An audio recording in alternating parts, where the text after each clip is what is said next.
Arrhenius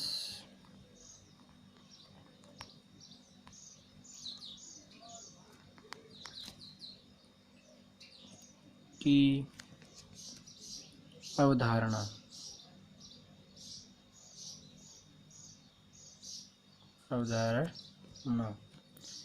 जैसे English में लिखोगे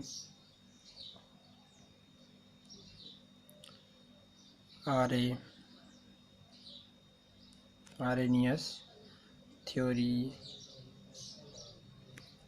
ऑफ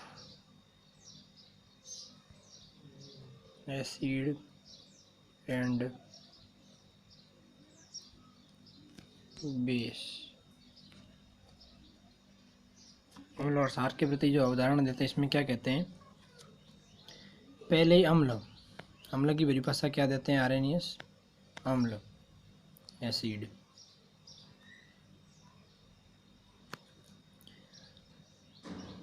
अम्ल वे पदार्थ होते हैं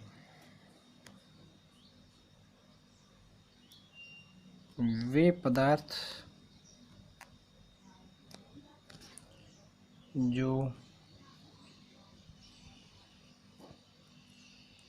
जलीय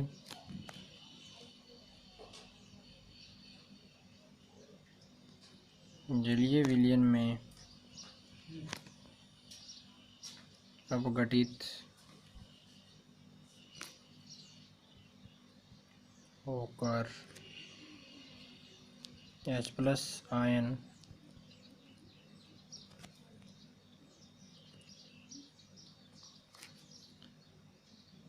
या हाइड्रोजन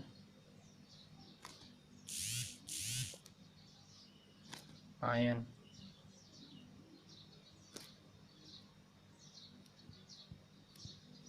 देते हैं, वे अम्ल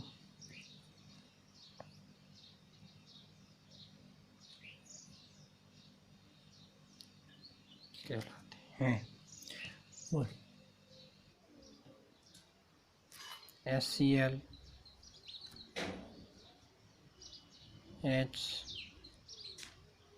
NO3 देखो ये जलीय विलयन में कैसे अपघटित होकर आयन देते हैं, इसका अपन विश्लेषण करते हैं इस वीडियो में। एग्जाम्पल,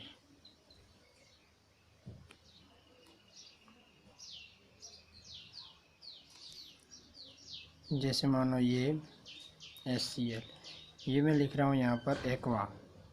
ये मैंने क्यों लिखा है यहाँ, क्योंकि इसका ये जो है ना एक HCl हाइड्रोक्लोरिक अम्ल का जलीय विलयन है। हाइड्रोक्लोरिक अम्ल का क्या है, जलीय विलयन है, जिसके अंदर क्या होगा, ये अपघटित होकर क्या देगा, ये एक तो H+ आयन अलग हो जाएगा, H+ आयन, ये भी एक्वा के रूप में, और प्लस Cl क्या हो जाएगा, Cl-, ये भी एक्वा के रूप में। तो इसी प्रकार से देखो अगला एग्जांपल, जैसे अपन ने लिखा था HNO3, ये भी एक्वा के रूप में है, ध्यान रखना एक्वा के रूप में। और ये भी क्या कर रहा है, H+ आयन दे रहा है, और H+ आयन देकर क्या कर रहा है, NO3 के अंदर NO3 में परिवर्तित हो रहा है, NO3- के अंदर, ये एक्वा के रूप में, ठीक है। ये भी एक्वा के रूप में। इस तरह से आरएनएस कहते हैं कि अम्ल वे पदार्थ होते हैं। इसका मतलब क्या हुआ, ये एक प्रकार के क्या है, अम्ल है। इसी प्रकार एक और एग्जांपल देख लो। एक और एग्जांपल क्या है, H2SO4 का, H2SO4, ये एक्वा के रूप में है, और ये क्या कर रहा है, ये क्या कर रहा है, H+ आयन दे रहा है, और क्या कर रहा है, SO4-2 अलग हो रहा है, SO4 2- अलग हो रहा है। इसका मतलब क्या हुआ, इसका मतलब सीधा ये हुआ कि ये जो हाइड्रोक्लोरिक अम्ल है ये क्या कर रहा है, ये एक प्रकार का अम्ल है जो जल के अंदर अपघटित होकर क्या कर रहा है, H+ आयन दे रहा है। इसी तरह से एक और, ये तो मान लो प्रबल अम्लों के, जैसे दुर्बल अम्लों के देखोगे तो कौन से एग्जाम्पल होंगे, दुर्बल अम्लों के। तो एक दुर्बल अम्लों का एक एग्जाम्पल देखोगे तो क्या होगा, H2CH CO3 H2CO3 ये क्या करेगा, H प्लस आयन देगा एक्वा के रूप में, plus HCO3 minus HCO3 minus, ये हो जाएगा एक्वा के रूप में HCO3 माइनस। यानी कि हम कह सकते हैं कि ये आरएनएस की संकल्पना है पहली अम्ल के प्रति। पहली किसके प्रति है, अम्ल के प्रति, जो इसके ये एग्जाम्पल है। ठीक है, अब देखो आरएनएस सार के प्रति क्या कहता है, आरएनएस सार के प्रति क्या कहता है, आरएनएस सार के प्रति क्या कहता है। देखो आरएनएस कहता है कि सार यानी कि बेस वे पदार्थ होते हैं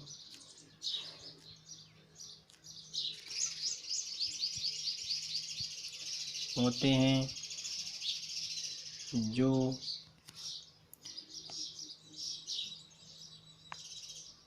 जलीय विलयन में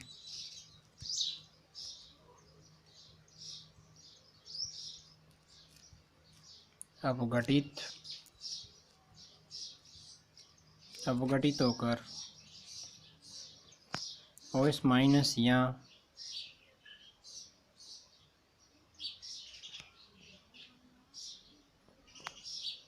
हाइड्रोक्सिल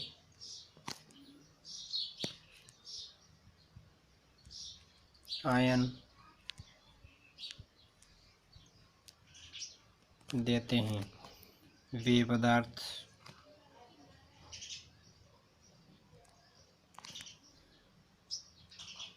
सार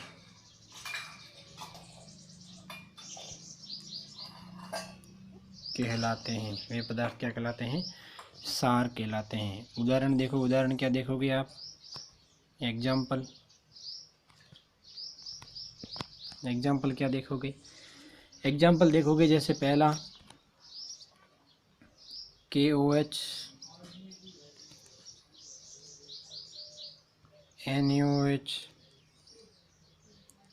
CaOl OH2 NH4 OH, ये सारे के सारे क्या हैं, सार हैं जो जलीय विलयन के अंदर अपघटित होकर क्या करते हैं, OH माइनस आयन देता है, यानी कि हाइड्रोक्सिल आयन देते हैं। यानी कि क्या देते हैं, कौन सा आयन देते हैं, KOH क्या हो रहा है जलीय विलयन के अंदर, मतलब लिख दो एक्वा लिख दिया, तीर का चिन्ह, और K प्लस अलग हो रहा है, K प्लस क्या हो रहा है, अलग हो रहा है, और OH माइनस आयन अलग हो रहा है, OH माइनस, यानी कि ये भी एक्वा के रूप में होगा, ये भी एक्वा के रूप में, और ये भी क्या होगा, एक्वा के रूप में, ये भी किसके रूप में, एक्वा के रूप में है। इसी तरह से देखो NaOH के अंदर ये भी एक्वा के रूप में है, ये भी एक्वा के रूप में, सॉरी है ना, गलत हो गया यहाँ पर, माय मिस्टेक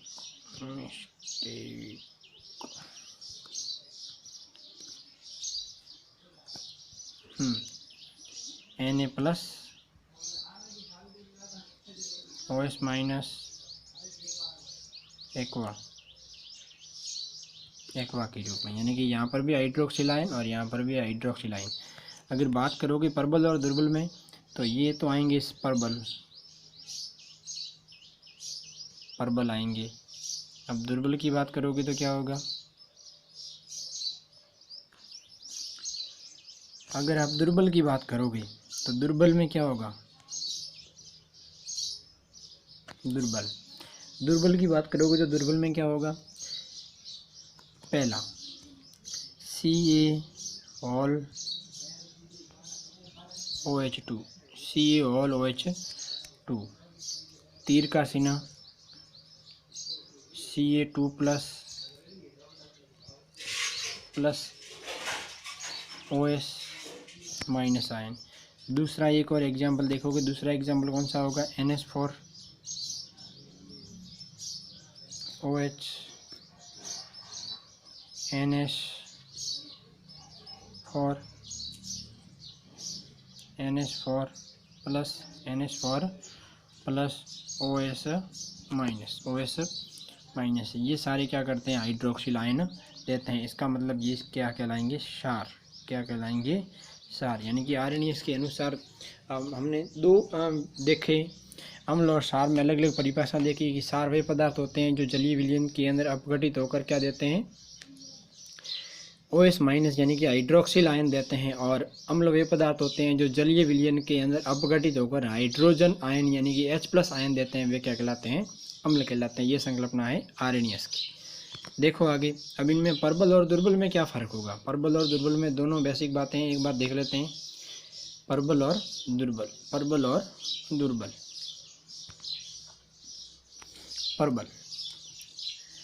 प्रबल अम्ल की भी बात करेंगे और प्रबल क्षार की भी बात करेंगे। पहली बात करते हैं प्रबल अम्ल की। प्रबल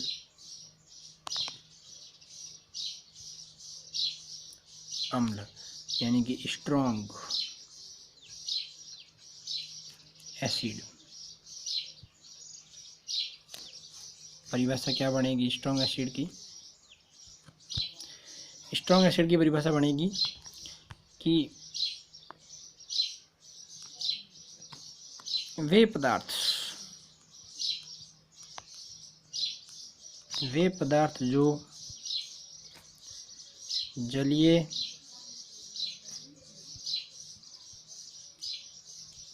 विलयन में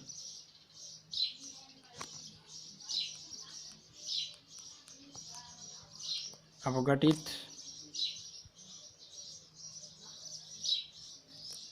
जलीय विलयन में पूर्णतः अपघटित है ना, जलीय विलयन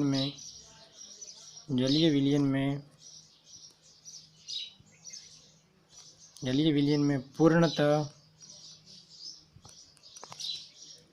घुल जाते हैं, पूर्णतः घुल जाते हैं। वे प्रबल अम्ल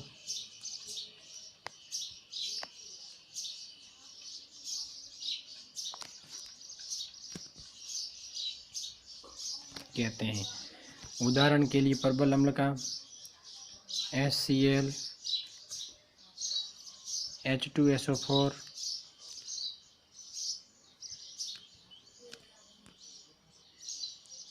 H2SO4,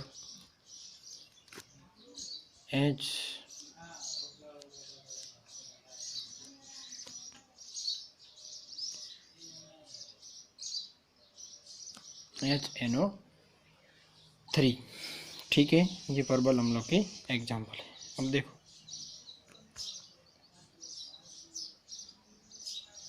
प्रबल, देखो दुर्बल अम्ल।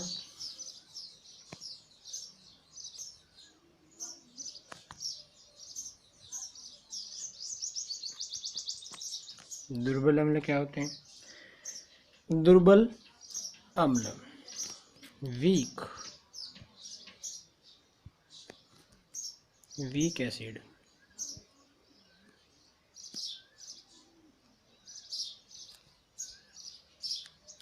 Weak acid.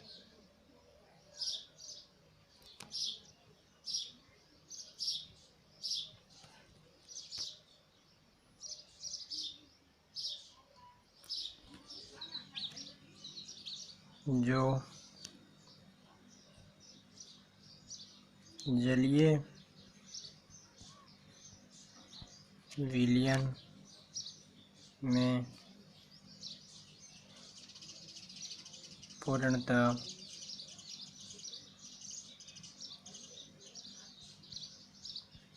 अपघटित नहीं होते हैं, नहीं होते हैं। एग्जाम्पल देखो, NH4OS, अगला है Mg और OH2। होल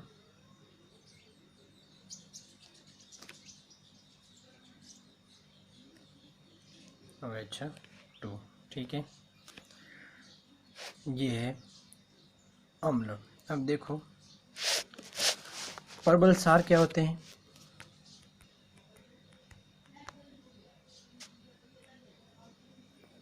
परबल सार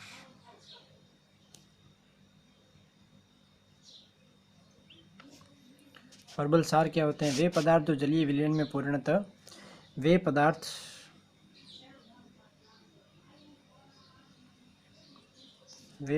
जो जलीय विलयन में पूर्णतः अपघटित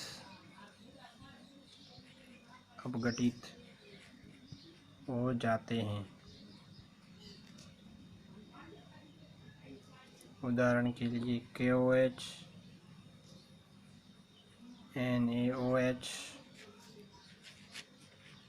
ईड्स।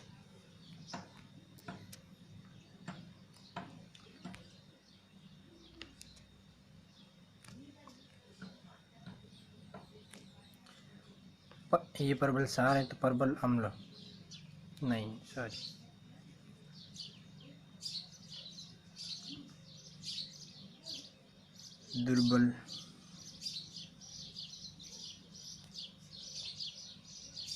दुर्बल वे पदार्थ जो जलीय विलयन में पूर्णतः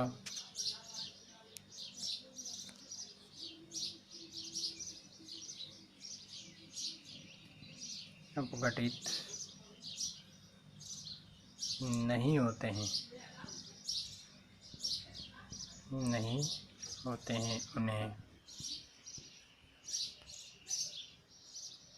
उन्हें दुर्बल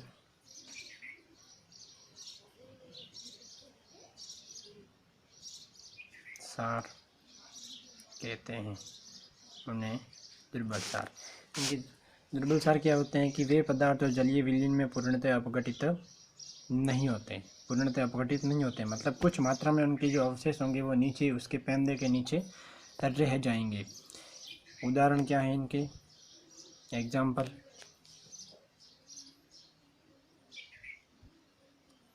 उदाहरण इसका उदाहरण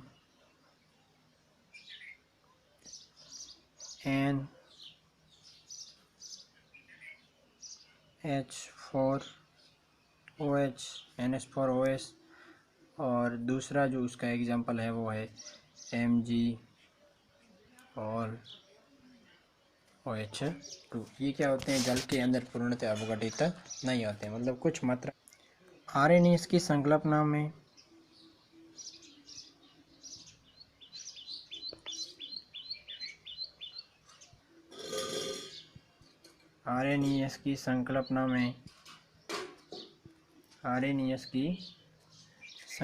में यदि कोई पदार्थ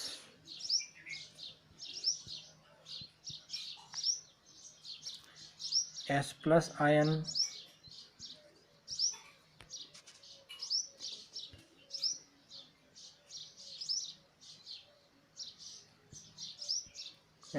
आयन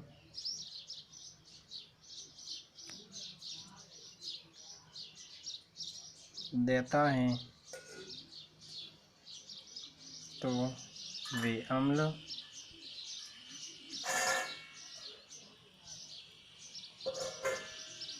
कहलाते हैं।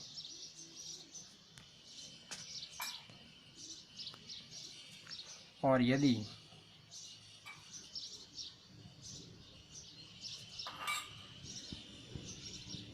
कोई पदार्थ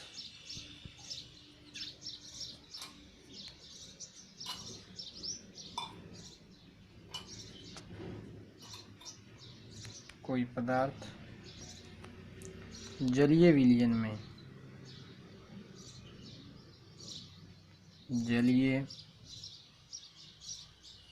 जलीय विलयन में OH- आयन देता है।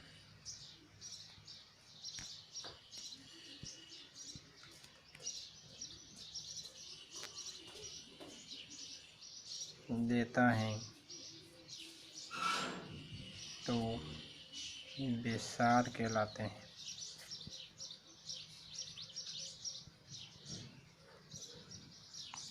ठीक है, ये है आर्सेनियस की संकल्पना। यदि आपको ये वीडियो अगर अच्छा लगे और आगे हम पढ़ेंगे, इससे अगला वीडियो हम जो कल लेके आएंगे, नेक्स्ट क्लास जो अपनी होगी वो होगी अम्ल और क्षार के प्रति ब्रोस्टैंड और लोरी की संकल्पना। अम्ल और क्षार के प्रति ब्रोस्टैंड और लोरी की संकल्पना होगी। ठीक है, ओके, थैंक यू।